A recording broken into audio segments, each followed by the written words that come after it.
Hello, friends of Pandemic Poems. I am here with Josephine LoRe, a poet whose poem Minus the Killing is featured in the book. And we're here at the Union Cemetery in Calgary, one of the most beautiful spots I've ever been in Calgary. Thank you for bringing us here. You're very welcome. So I just wanted to ask you a few questions and then ask you to read your poem. When is it that you first discovered that you had been afflicted to be a poet? And can you tell us a little bit about your journey as a writer? Yes, it was grade 4, and it was autumn, and our teacher wanted us to write a story about autumn. And I wrote a story from the point of view of the tree who was mourning the loss of the leaves, sad that the leaves were falling and dying, and she told me that it was incredible. I didn't think that it was incredible, that's the way that I wrote. I've always loved reading, and I think reading has really informed my writing. I've always loved poetry. In university, I submitted to the Norma Epstein Prize in third year when I was a student at University College, University of Toronto, and I won the poetry prize there. Fast forward, I had my 3 children, and I stayed home for a lot of the years when they were small. And then about 12 years ago, I started writing again, and the reason that happened was I went to my first live poetry reading, and I thought, I want to do that. It terrifies me because I'm a very introverted person. And then bearing my soul and sharing those thoughts with everybody really terrified me, but I knew it's what I wanted to do. That's wonderful.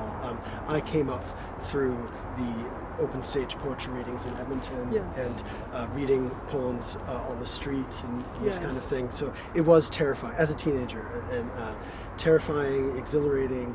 Exactly, and, at the same time. That's right. You get every kind of reaction you could imagine from people. I felt like it prepared me quite well to be a prof later in life. Yes. The standing in front of the group of students doesn't scare me. Yes. And anyway, so I really relate to that coming up through open stage poetry readings. I can only imagine what that must have been like. So in your poem, Minus the Killing, you are one of the few in the collection that reflects on some pleasant aspects or surprising tiny joys, Yes, maybe, yes. in pandemic isolation. Yes.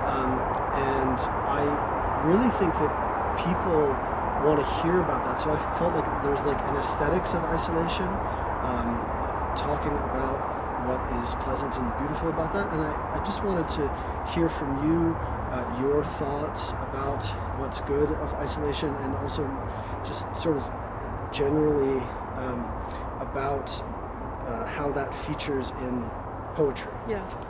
I think it stems from my view of life, is that I have to always look for the positive. Despite all of the hardships, there's always something good that comes. So when isolation started, I wasn't able to teach, so I was cut off from my students. My 3 children live in BC in 3 different towns. My parents and one sister lives in Toronto. My other sister lives in Italy, where the deaths were tremendous. And her 2 daughters were up in northern Italy. So I felt really cut off, but I was grateful for the technology that allowed me to Zoom and see them. And I tried to live in gratitude for the small things. And I was writing back and forth with a poet friend. She had suggested that we do that.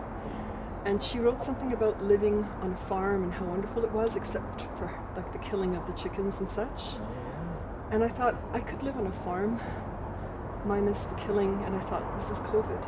And I think there's a lot of positive that has come out. Our skies are cleaner and quieter, and you can see the care and the concern in people, even through the eyes behind the mask. And I think it's bringing people closer together, it's bringing families closer together. And I think we needed, as a society, perhaps as a race, we needed the reset button, because a lot of things were going in a very negative direction without maybe us being aware of it. So we were just kind of hurtled along. My brief reflection on that is I'm reminded every day that some of these restrictions aren't going away. Yes. When I visit my father, who works in a hospital, and I have to be screened because I'm a visitor rather than a patient to see if I I'm infectious for anything. Yes. Well, that's just really smart. Yes. And they should continue to screen visitors to hospitals Yes. for infectious diseases. And Yes.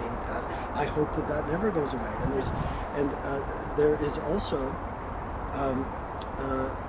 the exposure of serious problems in our society in the pandemic, that we get a chance to step back and say, well, we're not going back there, Yes. are we? Yes. So I really appreciated your poem. I mean, it's a fantastic part of the collection. Please, if you would read it for us. Thank you I'll very step much. out of it. Minus the killing. I could live on a farm, minus the killing. Milk cows, gather eggs, bake bread. Have a herb garden, a cold cellar. Make jellies and chutneys and pie.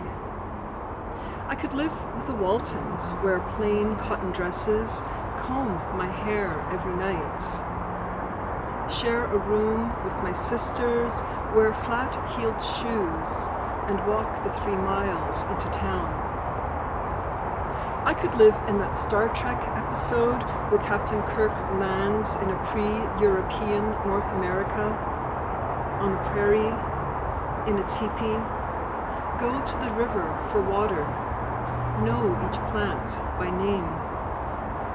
I could even live with the Trailer Park Boys for a while, Ricky and Julian and Bubbles, and hope for the return of Steve French, that big, horny, dope-smoking kitty with the munchies. I could live in isolation a long time, I think. I discover I like the dark, walking in the rain, the song of the birds in the morning, all their voices, the questions of the robin, the bossy crow, the tapping and flicker on the side of my house. My favorite time is dusk, when the sky mutates from cornflower to periwinkle, and robins again ask the same questions. I keep my bedroom windows open for news of the birds, barbecue sauce, the burning of wood, and petrichor, the scent of the earth after rain. I had to live more than 50 years before learning that word. I could live anywhere small, really. Walk to the bookstore, find a park bench, ride along a creek bed. Never need keys. This corona isn't really that bad if you consider the state of the earth. Emissions reduced, quieter skies, less traffic, more cookies, fathers teaching daughters to ride bike, grandmas showing grandsons curved palms to attract chickadee. Less school shootings in the US, although some protest quarantine with guns. Money to clean out ghosted wells, kids diving into schoolwork, whereas at school, all they cared to do was stay afloat, stay cool. I could take these things COVID is bringing, wear leggings all day, mark papers in the sun, Google Meet students and ask how they're doing, talk to my sisters every day. I could live with corona for all of these things, minus the killing.